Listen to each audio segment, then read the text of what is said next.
Hey there, friends. Hope you're doing well. Today is December 3rd of 2025. Tomorrow is December 4th of 2025. That's the more important date I just wanted to come in here and say. Because tomorrow, the 4th of December, is officially the 6th anniversary of my channel. It is the start of year 6. I started in 2019. So 20, 21, 22, 23, 24, 25. 2025 is the 6th year I've been doing this. It'll be the start of year 6. It's pretty crazy. Yeah. Just wanted to say that because it's cool. It's cool to know when things began and when we can celebrate the anniversaries of them. So, anyways, friends, hope you enjoy these stories from listeners, these strange and scary stories. And yeah, away we go.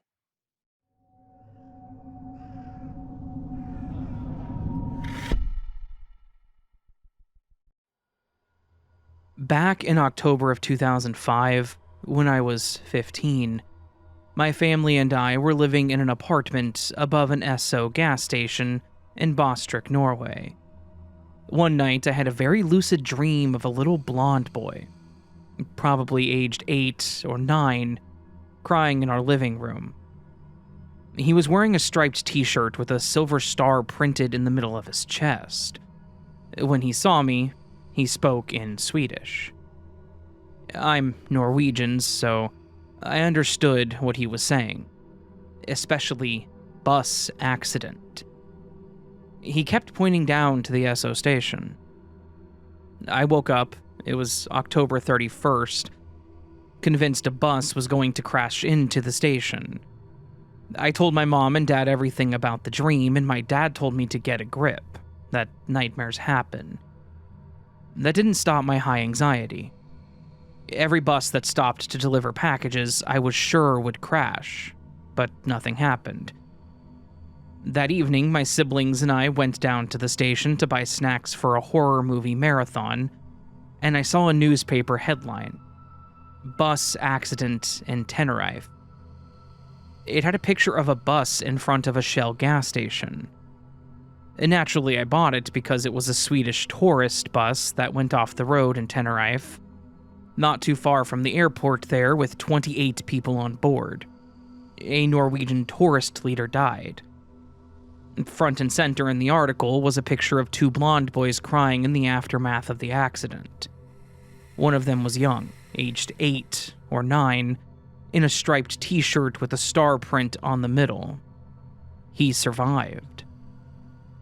I don't believe in psychics, mediums, witches, or anything paranormal, but I still have the paper to remind myself that I don't know crap. How can a little boy appear in a dream of mine, a stranger, to warn of an accident happening as it was happening on October 30th, 2005? I haven't had anything like that ever happen to me again, and I still can't explain it.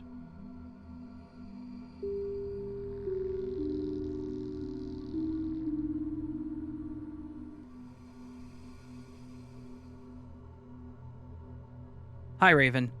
I love listening to your glitch stories before bed, but because of spooky season, I've been listening to your spooky stories and realized I definitely have something to contribute. Maybe not something huge, but here we go. I have never suffered with sleep paralysis, but have experienced exactly once. My friend who lived in the same house had it all the time. He told me while we were watching some paranormal things about sleep paralysis and sleep paralysis demons, and he just said, "This often happens to me." Some days later, we were in his room and he was doing something at his computer, sitting on the end of the bed. I laid down on his bed with my head on his pillow. We're really close, so he didn't mind. I was pretty tired, and the thing he was doing on the computer took a while, so I ended up falling asleep. When I woke up, I couldn't move or make a sound, and it felt like the air or something was being sucked out of me. I've seen ghosts and things since I was small, and they kind of don't bother me. So, since I had just watched something about this but never experienced it, I thought, great, I need to observe this. So I felt more curious than panicked. At the start, I could move my eyes and saw there was like a dark blanket over everywhere I looked. I looked up, but I couldn't see where the dark shadow blanket ended. So I knew it wasn't just my eyes not fully open, or me still being so much asleep that I didn't register the light fully. Those were my first guesses. Although, thinking about it now, I must have been pretty awake going straight into data analysis. I was a biology student at the time. Anyway, there wasn't that much more to observe, and I didn't feel tired anymore, and I wanted out. So I tried to call to my friend, but it was like the sound just turned into a raspy air sound. Like it was literally being sucked out of me. So I tried to reach my hand to him, and I could only muster to move my fingers. He was in hyper-focus mode at the computer, so he didn't notice anything. And then I remembered a weird dream that I had as a teenager. In the dream, I was just standing in the room that I was sleeping in and said, "I'm going to be late to class, but I'm asleep." And then the dream me sat down where the actual me was actually sleeping in real life, slumped down in the same position. Me and a friend fell asleep over the TV at lunch breaks, so it was a slumped position, not a laying position. And then the me in the dream started jerking her, or I guess my, head up, and then putting it back down, and on the third try, I jerked my head up and woke up. I looked at the time, and me and my friend ran to class and just made it. Anyway, I wondered if that trick would work here too, since both situations seemed to be in the sleep domain, so trying all that I could to move my head to the side, and after a bit it did go to the side. Like my head broke free, literally. It didn't go slowly when it finally went, but like I was honestly fighting against something. But then it should be sleep muscle locking and not sleep paralysis. I felt my breathing getting lighter and easier. The blanket of shadows was gone, and I felt like I could just move freely. So, while I sighed in relief, I turned my head again straight, like it had been, and it started again, right away. So again, I tried putting my head to the side, and when I managed to do that, I sat straight up with my head in that position to whatever this was couldn't gain the connection back, and suck out whatever it was sucking out of me. I never fell asleep in his bed again, and I never experienced it again. Some years later, after he had stopped experiencing it, he was telling our friend about it in a conversation that we were all having about paranormal things, and he said that what he used to see when he experienced it was a blanket of shadows. So, it looks like I saw his sleep paralysis demon. Maybe it got confused or something. But after this, I fully believe that sleep paralysis is not what science says. It's something that we do not understand yet.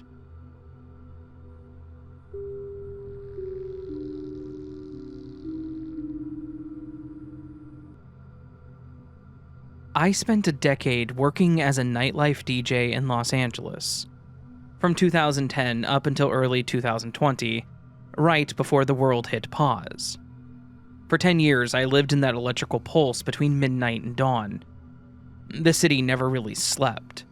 It just changed personalities after dark. Every night behind the decks was a different kind of fever dream. Neon lights, the thud of bass through smoke machines, people chasing euphoria in designer shoes and cheap cologne. I thought I'd seen it all. Bar fights that turned into dance-offs, celebrities losing their phones in champagne buckets, couples breaking up and making up in the same song. But what I didn't realize was that sometimes the real madness happened after the party, in those quiet hours when the lights turned back on and the city exhaled. Most of my gigs were on the west side, Santa Monica, Manhattan Beach, Hermosa, but home was across the hills in Sherman Oaks.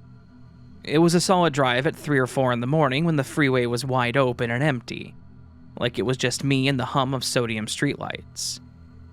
Every night I had the same post-gig ritual. Before heading home, I would stop by the 24-hour CVS down the street from my apartment.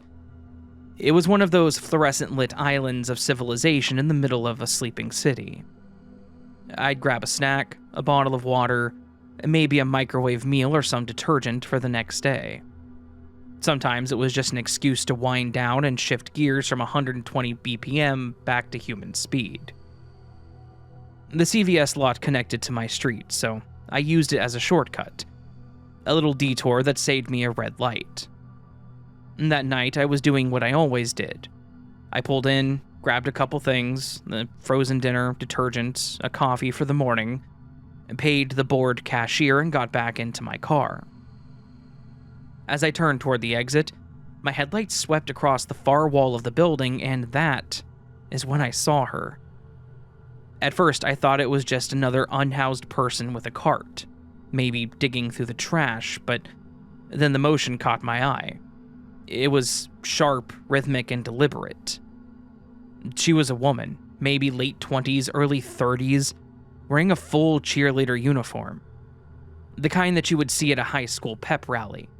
Pleated skirt, white sneakers, lettered top, hair pulled into a high ponytail. She had pom-poms in both of her hands that were gleaming silver under the harsh white light of the CVS sign. And she was performing. Like full-on choreography. High-energy kicks, sharp arm pops, big smile, except the smile didn't reach her eyes. It was like muscle memory had taken over and the soul was somewhere else.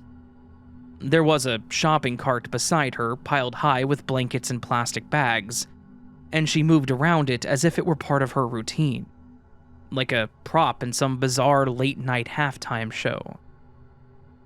I sat there with my foot hovering over the brake, completely mesmerized.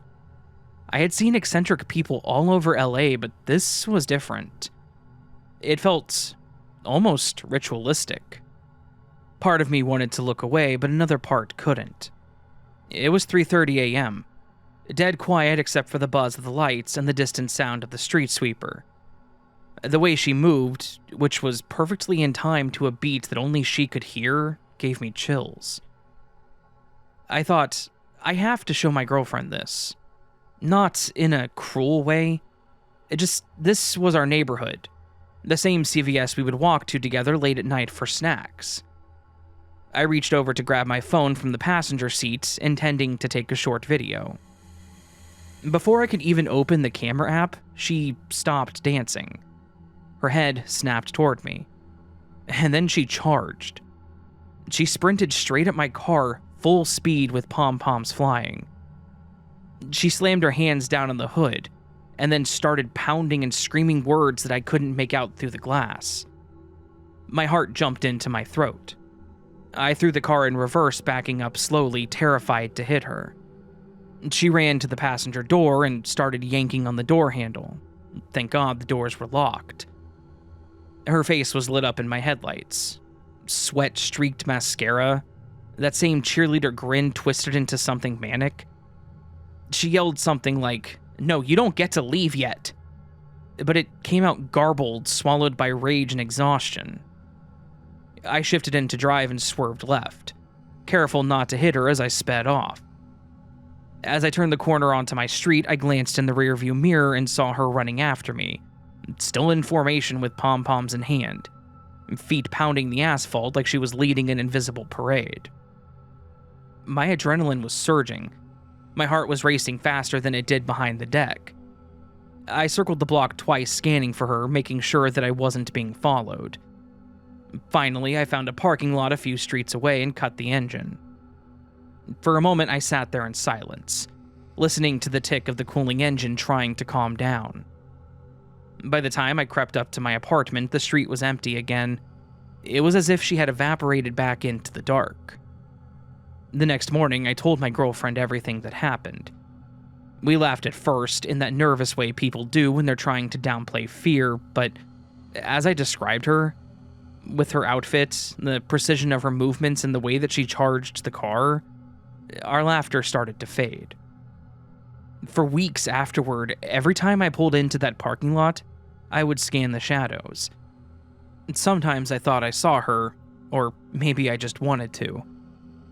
During the pandemic, when everything shut down and the streets got eerily quiet, I saw her again a few times. Not dancing anymore, just pushing her cart down Ventura Boulevard. She wasn't wearing the uniform, but I could still see it stuffed into the cart. The bright skirt and pom-poms like relics from a life she refused to let go of. I do still think about her sometimes, about how thin the line is between performance and madness. As a DJ, I always thought the music ended when the lights came on, but that night in the CVS parking lot, I realized that for some people, the show really never stops.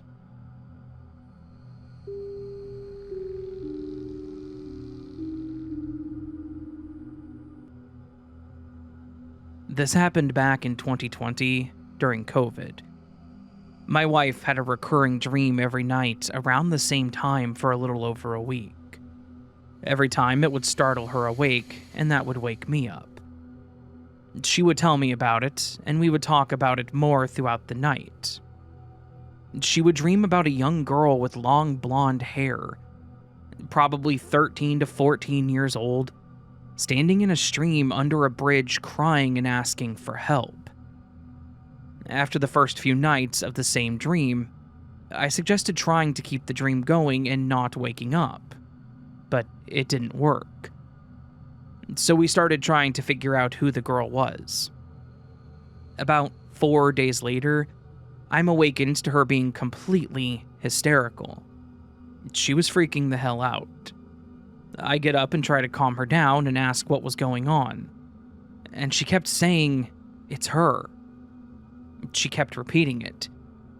Finally, she turned her phone toward me, and on the screen was a missing persons report out of Hot Springs, Arkansas. It was the girl from her dream.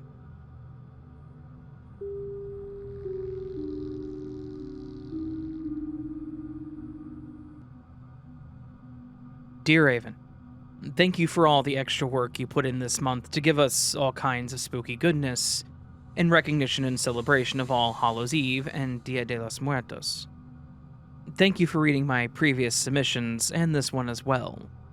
I don't know how you will choose to categorize it, because it contains a glitch, maybe two, a possible decline into madness, psychic abilities, strange phenomenon, and after all that, it leads me to...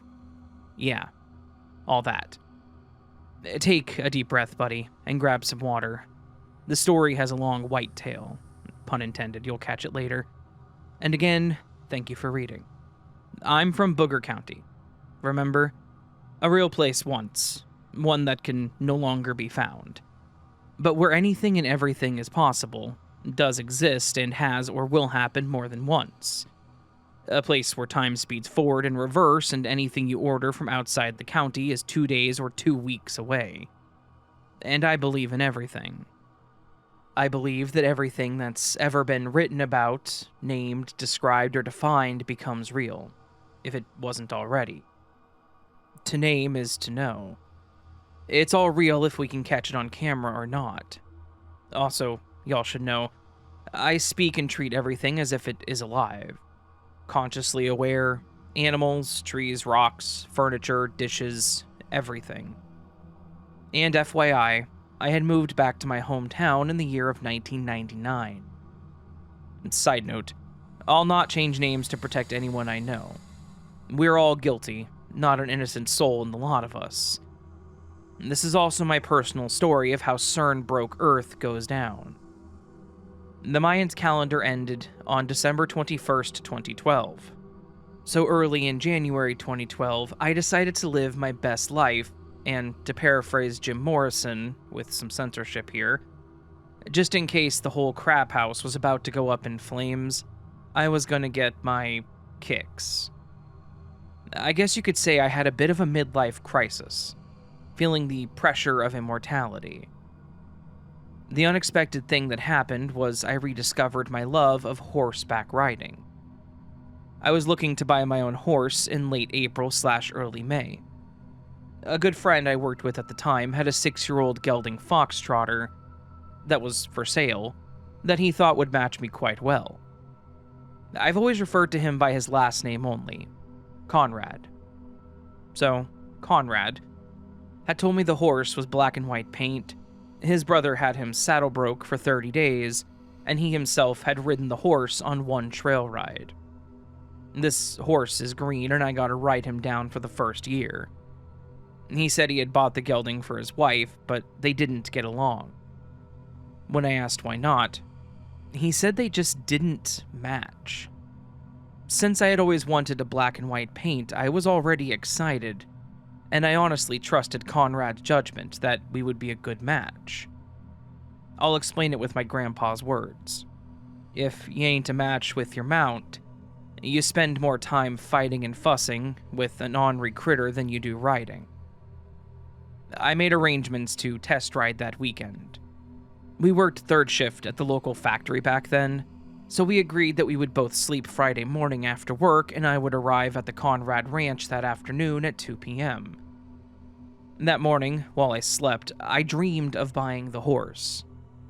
In my dream, Conrad said the horse's name when he introduces me. I never have remembered the name he said in the dream, just that I didn't like the name, and immediately changed it to Drops of Jupiter. I woke to my alarm, feeling quite perplexed for several reasons. First, I had been dreaming. I always find that realization unsettling because it's rare that I dream at all. I sleep in total blackness on purpose. Rarer still that I remember what I was dreaming about, and I know if I remember my dream in detail, it's prophetic in some way. But never exactly what I dream. Hence the intentional dream suppression. I prefer to be surprised by life like everyone else.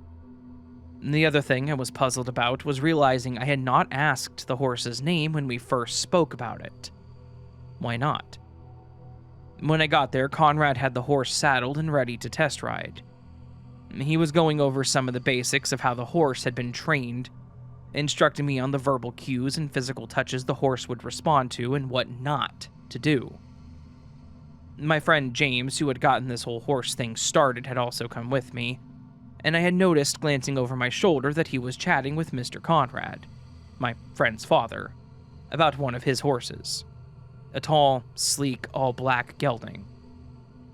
When I turned back around, Conrad asked if I was ready to ride him, and I said yeah, but not until I told him about the dream. When I got to the part where I hadn't liked the name and changed it to Drops of Jupiter, without skipping a beat, he interjects with, "Wrong horse, this is Ace." I said, "No, didn't you hear me say that it was just a dream? But it was this horse." To which he replied, "Yeah, wrong horse." I say, "I think I may have confused you." Conrad replies, "Nah, you got the wrong horse.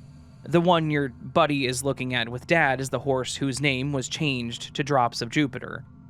Dad didn't like the name that he came with, and the first time my brother rode him, that horse threw him past the moon. When he told my dad, Dad asked if he had seen the Drops of Jupiter. The song was really popular then, and it was so funny it just stuck. We call him Joop now." I got goosebumps. Conrad just smiles and says, "Get on Ace and take a ride. This is your horse. I know he is." I bought Ace, a black and white paint with black and white mane and tail that day, and the Conrads delivered him that evening. Ace needed a road down. I needed refresher courses in riding a gaited horse, and the two of us, we had to learn to trust each other. So our first moment alone as horse and rider, I made a verbal promise to Ace that we would play cowboys for no less than 5 miles a month, until the end of the world in December. Or for the first year that I owned him, if it didn't. He had rubbed me in agreement, so our journey began. We were trail riding every weekend of summer 2012, and due to the extreme temperatures of 100 plus that year, during the days, we rode mostly after dark. Horses have excellent night vision, by the way, and if anyone is wondering, it was the best summer ever.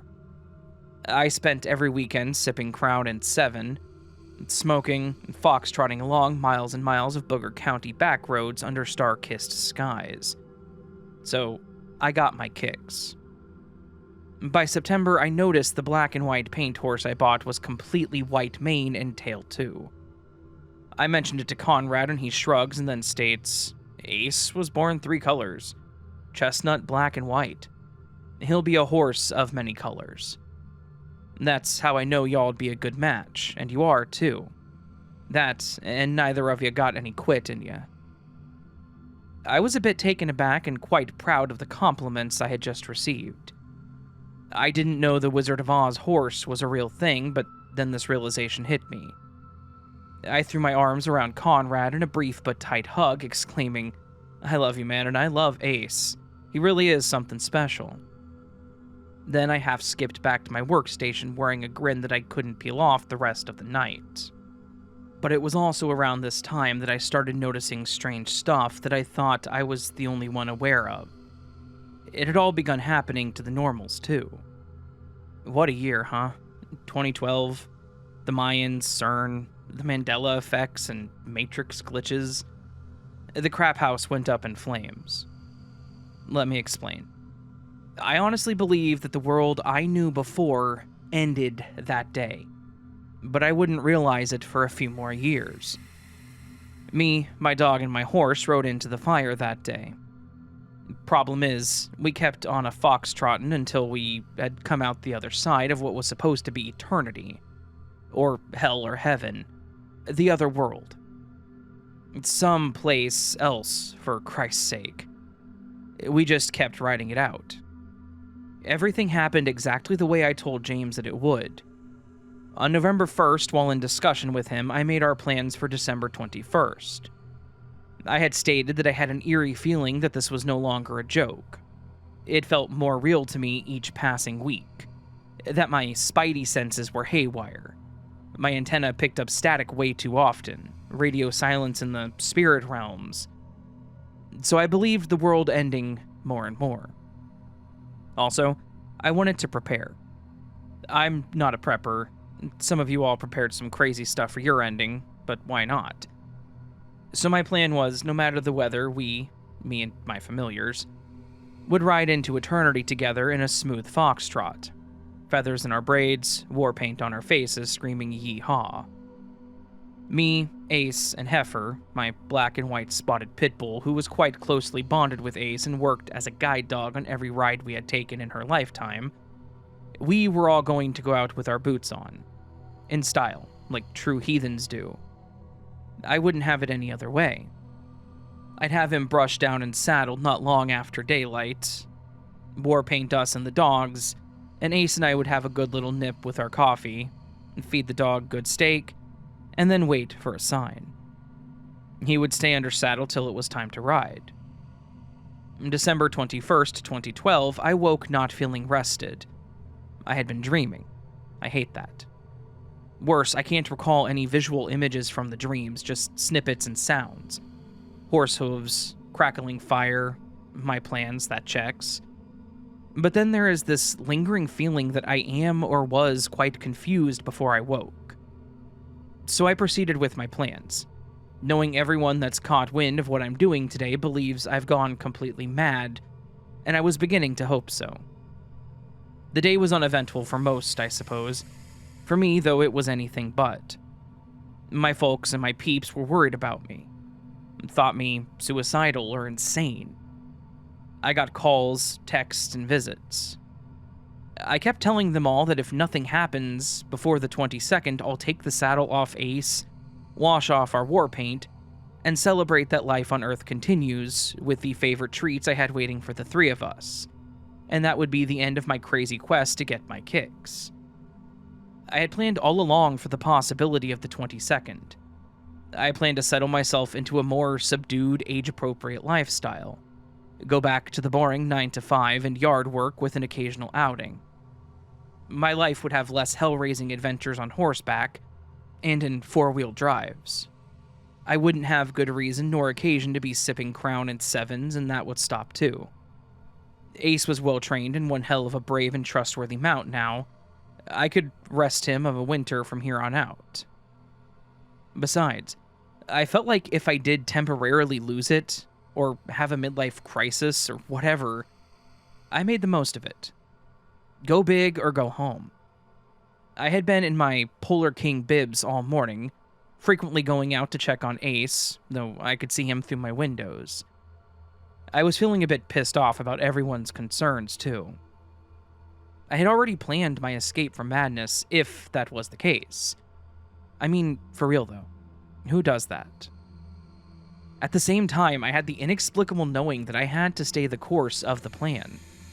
I was staring out the window having these thoughts one moment, and the next I blurt out, "Screw it, let's light this up." I'm headed out the door, grabbing my gloves, and it's time to go now. I go out, untie Ace, check my cinch strap, check my saddlebags, tell him and Heifer that I appreciate them seeing this through with me, hand each of them a treat from the saddlebags. I then grab the reins, saddle up, and we're off. It's December 21st. It's not exactly a warm and sunny day for the Ozarks. I start us down a familiar path, in the direction we take to put in our 5 miles monthly. I hear my granny's voice tell me to let Ace drive and to relax. So I do. I start gawking about us, listening to the sounds of the rhythm of Ace's hoofbeats. I'm amusing myself thinking, if nothing else, anyone who drives past the three of us will be wondering what the hell our truck was all about, and maybe wondering if we were real or not. I realize I've been staring between his ears, lost in thought, not actually paying attention, and then ask myself out loud, where are we? I'm looking around for something familiar, but I'm not too worried. Long stretches of dirt road with nothing but wilderness on both sides is familiar in its own way. And I figure in another mile or so, I'll recognize where I am. So I went back to contemplating my thoughts, half-assed daydreaming, staring blankly between Ace's ears.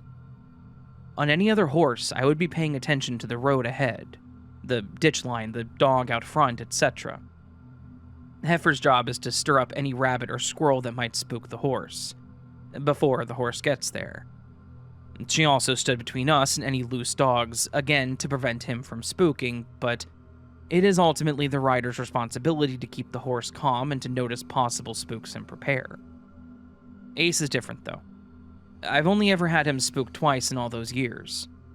Once from a wood chipper truck, and he's so scared of a miniature horse that I have to dismount and walk him past it. I think it's because they don't smell like a natural animal. Not sure, really. Anyways, I'm basically lost in thought when I notice everything is brighter, like when the sun comes out from behind a cloud. I look up and around me, and everything is fire. Not everything is on fire, everything I see is fire. The dog ahead of us is walking on flames. We are walking on flames. I reach out with my right arm extended all the way and feel air moving, but not hot flames that I could see my hands touching. And this is when I realize we are not burning. Now I'm excited. We foxtrotted our way into eternity. The world has ended and we went out in style. I say to Ace, hell ought suit me fine. I never believed in heaven anyways. And as I'm giggling, pleased that I'm not surrounded by a bunch of hypocritical people for eternity, and that I got to keep my horse and dog, the flames start to subside. They're just lowering into the gravel road, and the sound of Ace's hooves has become loud as thunder. What just happened? Where's my hell? I exclaim out loud, to which Granny's voice answers, "Nice try." No response. That is how it has always been with the voice I call Granny. She comes through when she has something to say to me, but it's rare that she answers a direct question, and I've never been the one to decide when I hear her voice or not. I'm looking around puzzled and realize I'm very cold. I still don't know where I am or how far we've ridden, and I see my dog running back toward me, tail wagging happily. She stops a few feet in front of us and waits. When we get to her, Ace stops. Heifer stands up on her hind legs and nose bumps him. It's their thing. I've seen it many times, but it usually happens when I first catch Ace, and again before I pasture him. After the nose bump, she gets out in front of us and turns left, then right into our driveway. Our driveway. How did we get here? I've got no clue. We get home, I unsaddle Ace and brush him down, give him treats and put him in the pasture. I'm cold and stiff, so the dog and I go inside. I take out my braids and feathers and shower to wash off the war paint. In the shower, the thought occurs to me. Maybe this is my hell loop. After my shower, I just went to bed with the same feeling of confusion that I woke with. The following spring, my horse is gray with a white mane and tail still. Tragic circumstances had befallen the Conrad family. Mr. Conrad was diagnosed with stage 4 pancreatic cancer. Conrad called to ask if me or my buddy James might still be interested in purchasing Jupe, because the day I bought Ace, James tried to buy Jupe too, and Mr. Conrad said that Jupe was not for sale. But the recent terminal diagnosis changed that. I put my buddy James on the phone and he makes a deal. Jupe was delivered to us within hours. We learned that day that our horses are half-brothers, sired by the same black and white paint stud but different mares. By the way, Conrad was right. Ace was, is, and always will be my horse. We're a good match. He is a horse of many colors, and in many ways, I reckon I am as well.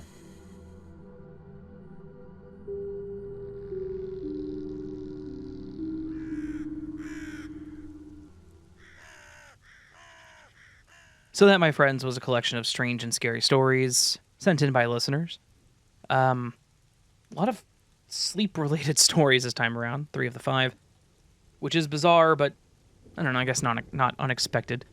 Sleep paralysis and weird prophetic dreams happen not infrequently, that's for sure. So thank you to everyone who sent in their story, and thank you to everyone who listened to this point. I hope you all enjoyed it. If you did, please do hit that like button. That'd be amazing. Really, really appreciate you doing that. You can also subscribe to the channel if you're new and liked what you heard, and leave me a comment down below with your thoughts, or just let me know how you're doing. I'd appreciate that too. You can send in your scary stories to astheravendreams.com, or email them to astheravendreams@gmail.com.